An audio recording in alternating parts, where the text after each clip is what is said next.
Okay, I'm going to open it up so that we can see everyone's faces, and I will hand it over to Veronica to get us started. If you can mute, if you are not one of our speakers or presenters, it would be appreciated so that we can hear them. Hello, everyone, and good evening. I am Veronica Roberson, and I serve as the chairman of the board of the African American Legacy Fund.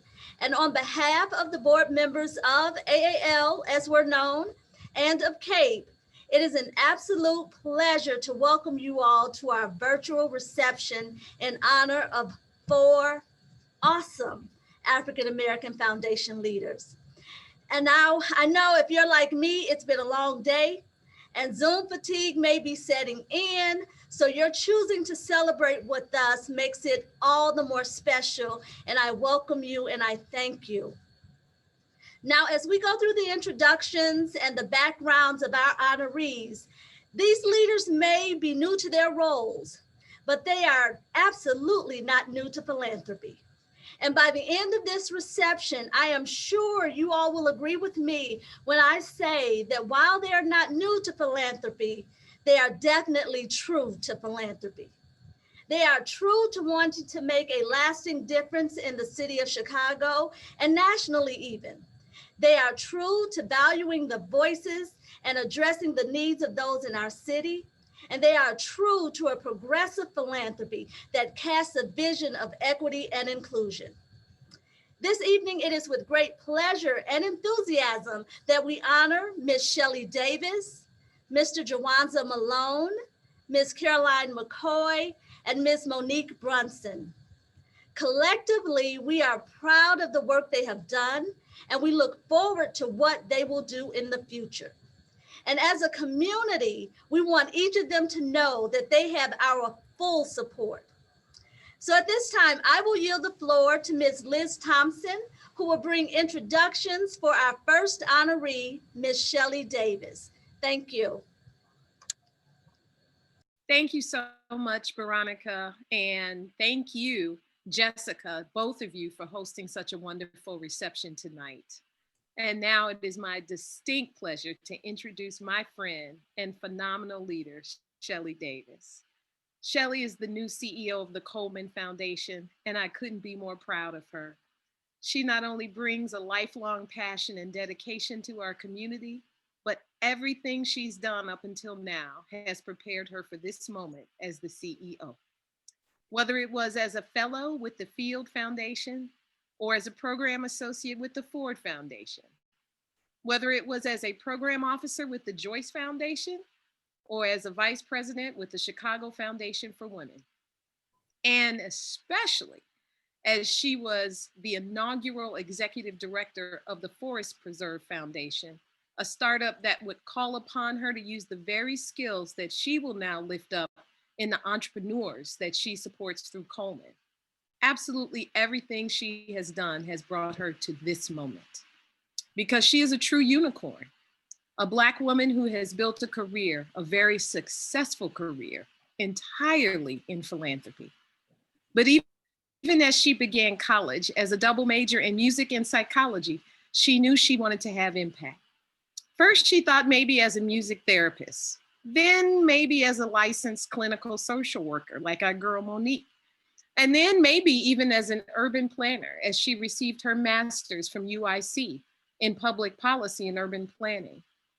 But now, and we are all grateful for this, she sees both the challenges and the rewards in bridging the significant needs of our communities with the incredible resources that philanthropy can bring to bear, and the responsibilities and expectations that come with that privilege. I'm comforted to know that she is a leader with great vision and that she takes the long view on the road ahead, especially during times like these.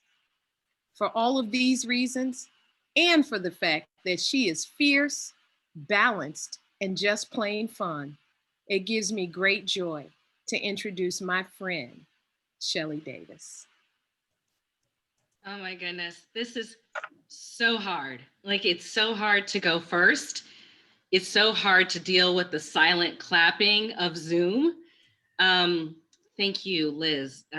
Just so everybody knows, Liz interviewed me last night, and I gave her all of my favorite lines. So I kind of feel like dropping the mic right now because I'm not sure if I can top that introduction. So thank you, Liz. Thank you for your support. Thank you for your friendship. Thank you for your sisterhood. Thank you for all the work we're gonna do together. I am so excited. So this was so much fun just to see everybody jump into the Zoom call. Normally we would be together and we would be toasting over a glass of wine. Instead, I am with you with my LaCroix that you can't see because of my Coleman background, but cheers to Monique and Jawanza and Caroline, and thanks for celebrating us. Thanks for my family, Omar and Naima and Sage, for tuning in downstairs in the kitchen, because it would be way too embarrassing for them to be in the same room with me. And I see all of my Coleman board members here with me, all of my Coleman staff with me, my PIC Fund board colleagues, my former colleagues at Chicago Foundation for Women, and everybody else. Thank you for joining all of us and celebrating tonight. I've been thinking about what to say because I was a part of this celebration several years ago when I started at the Forest Preserve Foundation. And in my conversations with Liz last night and thinking about it today, first of all, thank you to CAPE and to AL for sticking with all of us throughout our careers and to continue this celebration. It's so important.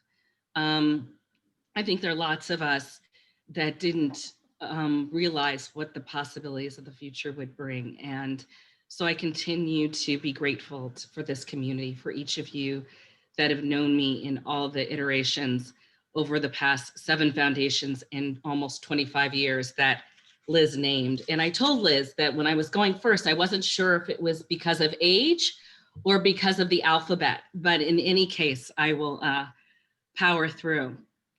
I've been with Coleman for 2.5 strong weeks, but who's counting? And I've been introducing myself to new folks or reintroducing myself to folks that didn't know me already, and also introducing Coleman to folks that don't know Coleman, or reintroducing folks to Coleman. And many folks have asked, why this match? Why this pairing of me with Coleman at this moment and at this time? And I would say that part of it is that I have been, as Liz said, really been prepared for this. My mother is a retired school librarian, a Chicago public school librarian, and she really demonstrated to me service of, through her alumni association. She's a graduate of a historically Black college. She demonstrated service through her church, through United Church of Christ, which is grounded in social justice values. And then my dad, who many of you all probably remember, was one of the founders of Shorebank, which was founded specifically to right the injustices of redlining and undercapitalization of entrepreneurs and small businesses, and who also served in his civic life on the board of the Field Foundation and the board of Chicago Community Trust. And so they showed me through their own leadership in their day jobs and in their civic lives how powerful philanthropy and how powerful service could be. And I've carried that with me. And then all the training that I've received as staff in all the foundations has been critical and important. So why Coleman, why me, why now is really about this opportunity, this moment of reinvesting in our communities locally, reinvesting in our businesses, thinking about health outcomes and the needs of folks with disabilities, all the things that really everyone needs to be whole, to have a quality of life, and to thrive in our cities and our communities. And I'm so excited about the work that I'll do at Coleman, but also with all of you, because it's really going to take all of us to rebuild at this moment and at this time, and to really make a difference for the future So we are not sliding backwards, but we are going forward together, stronger and healthier for all of our communities. So thank you. I look forward to continuing the celebration with everybody else.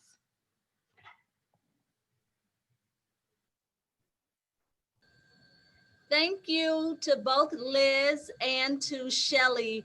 I told y'all she may be new to her role, but she is not new to philanthropy. So we are so pleased. I'm just overjoyed this evening. And our next speaker, she absolutely needs no introduction. Y'all know her. So I'm going to bring up next Monique Brunson. I'm sorry, I hesitate because I see her face and it says Monique Jones. And I look down at my notes and I say, that's not the name I have. So I'm just gonna bring Monique to the Zoom screen right now for her remarks. Thank you all.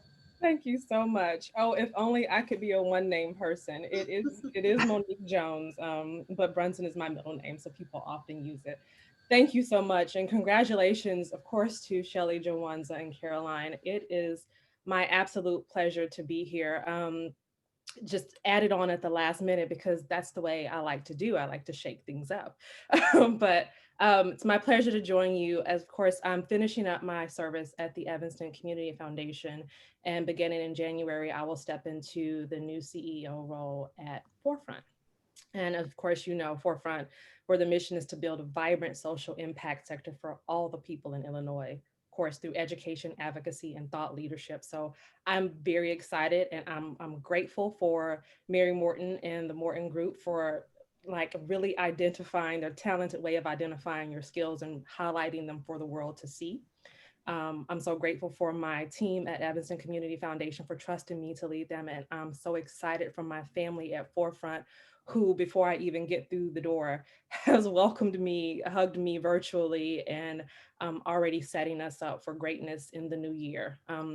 So as Liz said in the beginning, my background is a clinical therapist. That's what I just wanted to save the world, as most of us did in college. And I spent about 15 years learning that. I'm only 21, but I spent 15 years learning to do that and went a couple of different directions. So what I was asked to do was really to share what my thoughts and my hopes are for 2021. I'm expecting it first to act right, to come in and sit down and behave itself so that we can all accomplish the goals that we want to do. But I'll share a few tidbits and then, of course, pass it on to the colleagues that we are celebrating. But like you all, as we sat and watched sort of our world fall apart this year, what I learned this year in particular is that when you're forced to look at poverty as something that impacts all of us, like a global health pandemic, rules and regulations, policies and legislation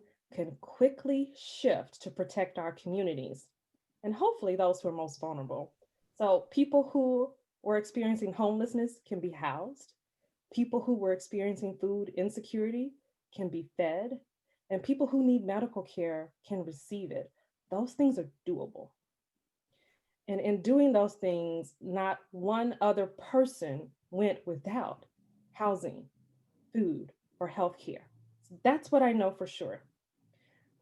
I learned, like the rest of us learned, at the beginning of this federal administration, that all of the thoughtful policies and procedures that were built in the previous 8 years under our first Black president could be precariously dismissed with the stroke of a few executive orders in the first months of the new presidency. What that says to me is that process that creates the leadership leading up to those changes is just as important as the change itself. So my hope for all of us in Illinois, in the world for 2021 is simple yet ambitious. And I'm an optimistic person. That the partnerships that we've created and come to depend on this year to establish equity in our work will be formalized, funded, and recognized as best practice. Like not new, but worked to be what it needs to be. That our funding priorities remain grounded in the truth that we see now which may honestly look different from the conversations we all had around our boardrooms when we were strategic planning and thinking about the best possible outcomes, that we really set ourselves in what worked best this year, even if it was unconventional, even if it was brand new. And that finally, policies are created and legislation is passed that take into account how easy it can be reversed when the next federal administration disagrees with what the majority of the world knows to be true. So in those things, I think this group is a group of people that I'm speaking to the choir. You know how it feels to be othered, and you don't want to other. You want to see your neighbor as yourself. So that's what I wish for this sector overall, that we see each other as ourselves, and that when our brother or sister is not doing well, we're not doing well, and we work collectively to make it better for everyone. I am just a little girl born on the west side of Chicago, raised in Arkansas, lost my parents as a teenager. I know what it feels like to not have something to look forward to, but to find it and find who you are. And so in those things, if I could pick a slogan for next year, I would put all the slogans this year, like together we go far, which I think is the Peloton slogan because I'm a Peloton head. Stronger together, build back better. I would figure out a new slogan so that everyone feels like your strength and goodness, even your weaknesses are what this community needs in order for us to move forward. So I look forward to working with everyone, as I always have. Again, not new to the field. I love all you because I know everything that you can do, and I am here to help lift that up as we move forward. So congratulations. I'm also without liquor. I'm in water zone, healthy. So cheers to all of you, to all of our colleagues, and to everyone for joining this. And thank you again to everyone who is sticking with us this Wednesday evening. Monique, thank you so much for shining a little hope into this challenging year with those remarks. I am going to turn it over to Deborah Harrington next to introduce our next speaker.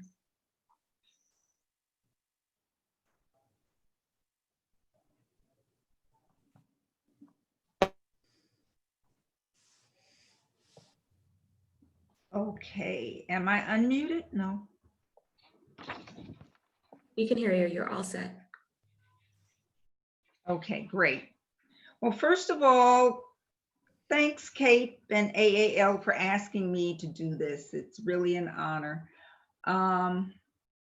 So this is exciting to see new folk come into the field and people we've already known, but you know, it's a celebratory time. And in the midst of a year like this is a welcome departure. So I've been asked to introduce my friend, Jawanza Malone. And so it's an honor to be asked to introduce him. I've had the pleasure of knowing Jawanza since he first joined COCO about 16 years ago. His resume cites that he's a leader, he's a strategist, and he's a visionary. Those are true. But I'd like to add that he also embodies the values of humility, empathy, excellence, and a profound commitment to community building.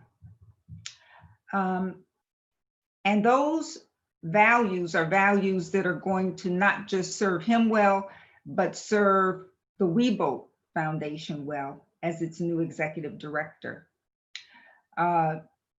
Jawanza's work reflects a valuable and effective, but far too often overlooked participatory practice, that I call it, that honors and taps into the wisdom and experience of directly impacted people to inform and shape decisions that affect their lives and their communities and their overall quality of life. Jawanza's exceptional body of work in community organizing, advocacy, and public policy development has prepared him to boldly and effectively lead the Weeboat Foundation into its next chapter. And it's exciting to know a philanthropic leader who is so deeply grounded in and committed to racial equity, justice, and systems change. I also hope Jawanza's new role will lead to more Black men in joining the ranks of philanthropic leadership in Chicago, where there is definitely a void. And just as an aside, I have a best friend whose mom had 5 daughters, and the dad kept trying to have a boy and they kept having girls. So he ended up with 5 daughters who he loved dearly, including my friend Michelle. And one thing he always said, as the only guy around all the time, and I'd be at the house, he'd say, "I'm sick and tired of petticoat government." I didn't know, he was so sad not to have a son, and he would always accuse us of, instilling petticoat government. So I say that because we got a lot of petticoat government in philanthropy. And so I hope that having Jawanza and other, just not Black, but men of color in philanthropy, that this really begins to strike a new day there. So on behalf of Kate and a range of stakeholders, we welcome you, Jawanza Malone, to the opposite side of the proverbial desk and look forward to witnessing your magic. Thank you. Well, thank you, Deborah. That is one heck of an introduction. Try not to blush too hard, but thank you. The comments in the chat don't help any either, but thanks everybody. So I'll just say, starting off again, thank you to Kate, all of you, congratulations to my colleagues, Shelly, Caroline, I want to say Melanie. I'm horrible with names, I'm sorry. Monique. Just having finished my second day on the job. I'm sure some of you out there can recall what it was like your first few days in philanthropy. I am new, unlike a lot of you. Most of you, I'm brand spanking new. I've been around it, but I'm brand new to philanthropy. And I want to really pick up on a word that Monique used, which is partnership, right? I really want to come into this space and engage with all of you, those who've been there, those of us who are coming in to new and different roles. I come from a community organization. I worked as an organizer. I spent my time working to do good and to do what I could to correct the ills in our society. And I want to continue to do that work with all of you. I know that you've been doing this work. This moment that we've been in has taught us a ton of lessons that I think we have been learning from and will continue to learn from. I want to make sure that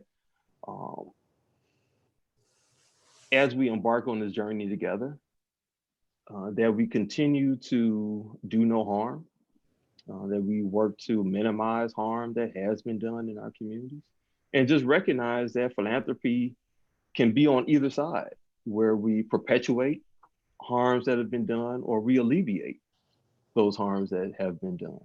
And I think it's really up to us to figure out what that looks like and what that ultimately means in our grant making, how we show up in our partnership. Coming to WeBoat is peculiar. WeBoat is one of those institutions that has unapologetically supported community organizing. And I'm a little biased, but I think that community organizing is the only way that this world has been impacted and will continue to be the only way that this world is impacted. And so I want to make sure that we continue to support it here at WeBoat, but also, again, bring all of you in. Community organizing can look scary, from the outside. But again, everything that we enjoy, that we appreciate, that we learn about in the history books have been the result of organizing campaigns. And it's really through being deeply involved in it that I've come to that understanding. And so what I'll ask in giving up the mic is that when I call you, you take my call. Because again, this is something that we can only do together. I'll say that there's a ton of things that I wanted to say, but just, feeling the vibe of the room tonight, in I think my 4th Zoom call for today. Just thank you. Thank you. This can be an odd place for someone like me coming into it, but Kate, all of you have been just so welcoming and really just making this easy. And I just want to make sure that we continue to make this easy for all of our communities that are in distress right now. So thanks, everybody. Jawanza, many thanks for those remarks. I know you have many, many partners who are ready to pick up the phone on this line.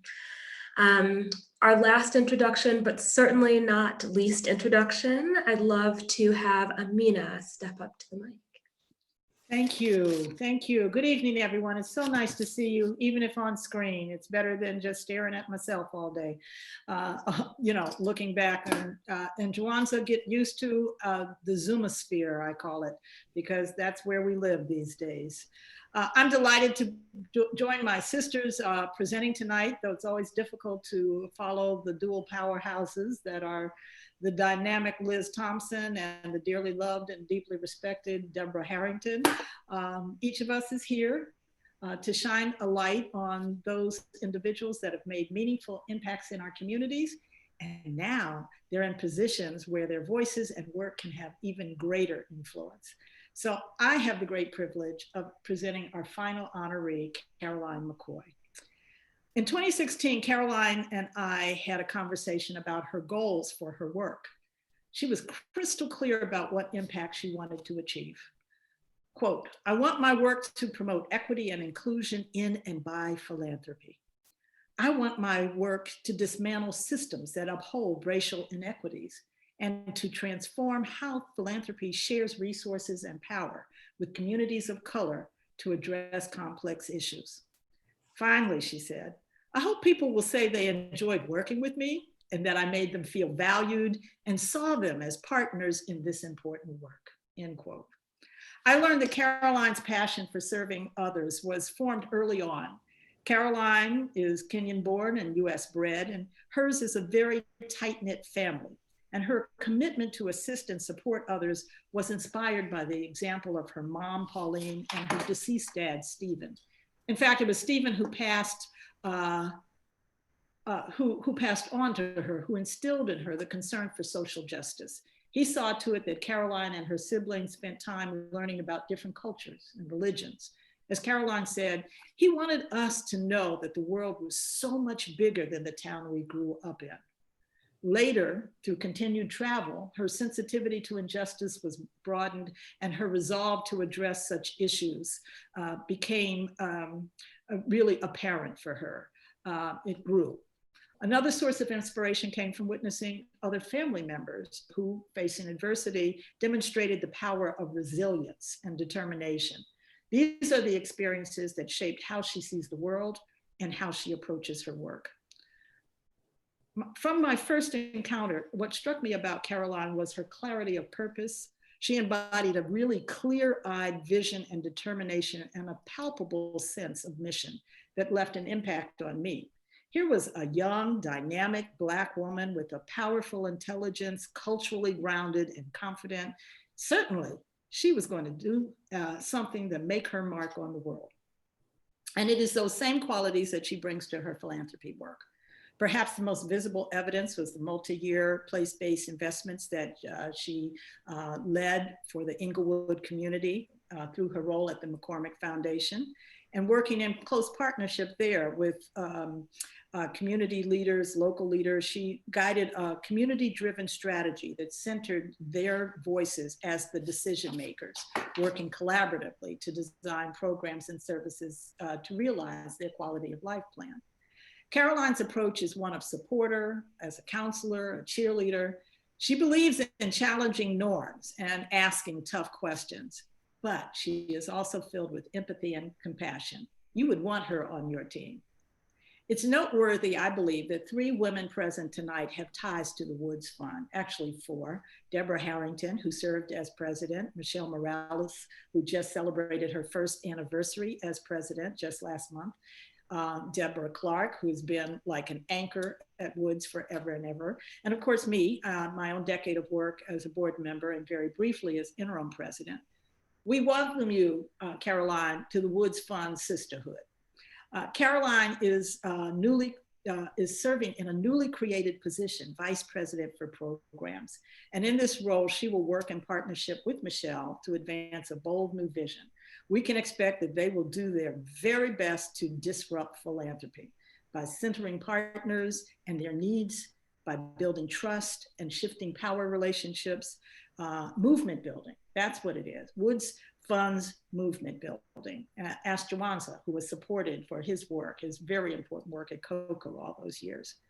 Caroline shared with me that she sees this as an opportunity, not only for herself, but for all of us in philanthropy. This is the opportunity for us to push levers to help others imagine philanthropy differently. To this work, I know Caroline will bring her full, authentic self, including her generous spirit, her commitment to serve others, her curiosity and her desire to learn. And I want Caroline to know that she will be supported and nurtured by community, the Cape community, the Woods Fund community, a community that looks like her and will be there for her. If you want to go fast, go alone. If you want to go far, go in a crowd. This is a unique moment, one when social conditions compel us to push for full racial equity, for social and economic justice. Caroline is challenging herself and all of us in the philanthropic community to make manifest the deep structural changes, equitable policies, and humane practices for which so many have been fighting for so long. Caroline asked me just last night, can we do it? As a strategic, determined African woman living with a renewed sense of intention and purpose, I wholeheartedly believe not only that she can, but that she will. Ladies and gentlemen, I present to you Caroline McCoy. Amina, thank you so much for your generous words. I really appreciate your mentorship, your coaching, and the support that you've given me over the last couple of years. You've been such an integral part of my professional and personal journey, and I hope that one day I can inspire others in the ways that you already do. To Jessica and Veronica, thank you for organizing this event and for all the work you're doing in our city to elevate Black leadership. To Monique, Shelly, and Jawanza, I feel so incredibly fortunate to be honored with you this evening. I've long admired your authentic leadership and on each of your commitments to center racial equity in your work. I celebrate each of you tonight and look forward to finding ways to work together in the future, and of course, supporting all the great and transformational work I know that you will continue to do in your new roles. I also want to say thank you to my community, my family, hi guys, my friends, my colleagues, and all of you on this call. Thank you for your advice, your thought partnership, your encouragement, for challenging and pushing my thinking, for your love and tough love at times when I needed it. I can honestly say that I'm here because of you. And finally, to my colleagues at the Woods Fund, thank you for welcoming me and making the transition easy the past few weeks. I'm so proud to be part of a small but powerful team that's doing incredible work. And to my new boss, Michelle Morales, I admire your leadership, your strength, your bold vision for how we can and should examine and improve our values and practices as grant makers, and to support the Black and Brown-led organizations and leaders in Chicago doing incredible work to dismantle systemic racism and advance economic justice. And this is the work that fuels and drives me every day.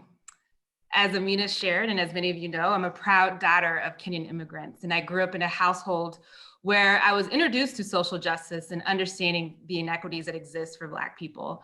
And a lot of that was rooted in my parents' lived experience growing up with the impacts of colonialism, but also the impact of being immigrants in America.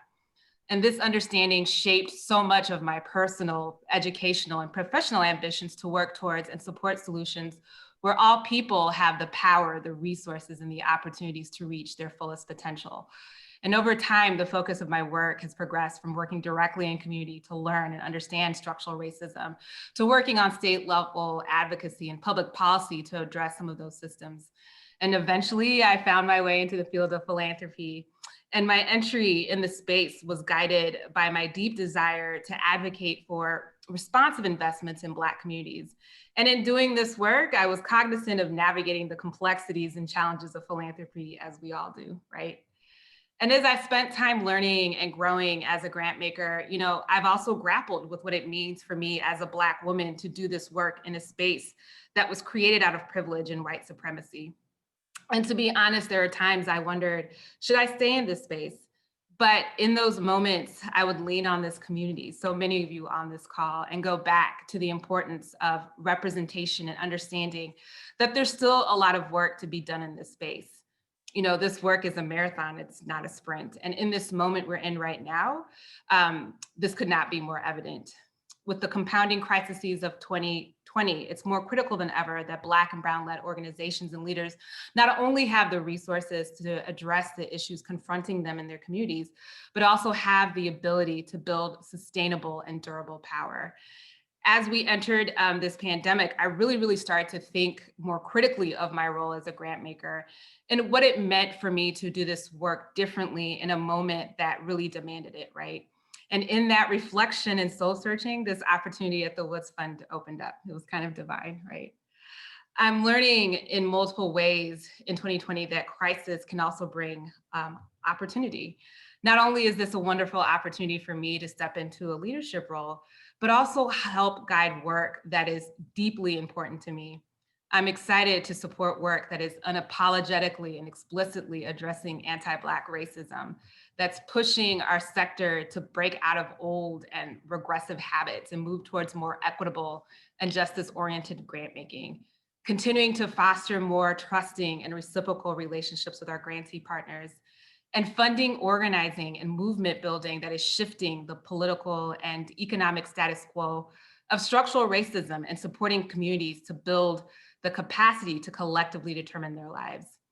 And what truly excites me most about this opportunity is not only being able to build on the wonderful legacy of the Woods Fund, but to be in community with other leaders and other Black leaders in Chicago who are thinking critically about this moment and working to support more radical and permanent shifts in our field. Yep, there's a lot of work to be done, right? But I'm encouraged by the work that is already happening in Chicago, and tonight is just a testament of that. So in closing, I look forward to continuing to partner with all of you in this work, as well as forming new relationships and partnerships to support a vision where all communities are free of racism and poverty. I'm so humbled to be honored tonight. Again, thank you, Jessica and Veronica, for creating the space to celebrate. And for all of you who joined the celebration, I deeply appreciate your support. Thank you.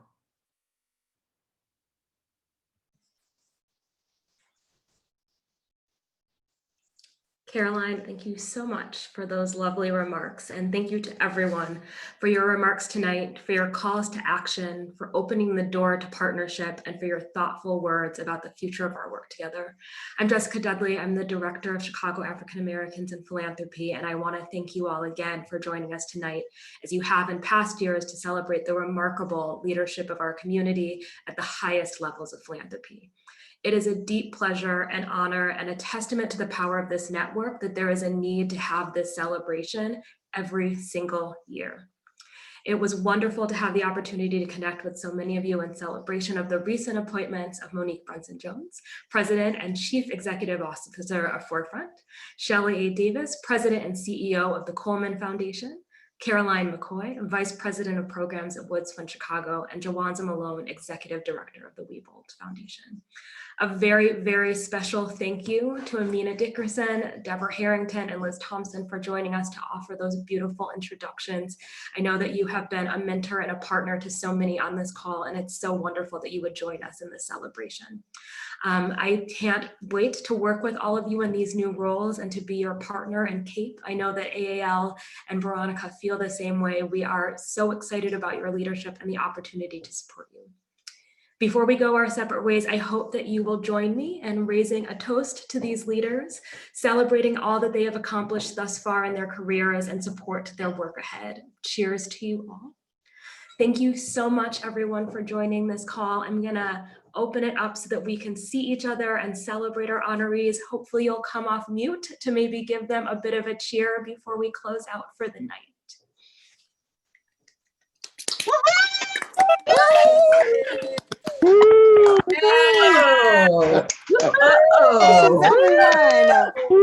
Watch out, 2021. I got all the magic, all the magic. All the magic, absolutely. Yeah.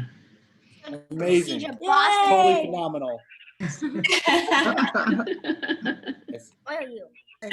So great Thank to you all. see Thank you all. Speakers and introducers, please stay on the line for a moment so we can get a picture. But thank you all so much for joining us and for celebrating with us. We're so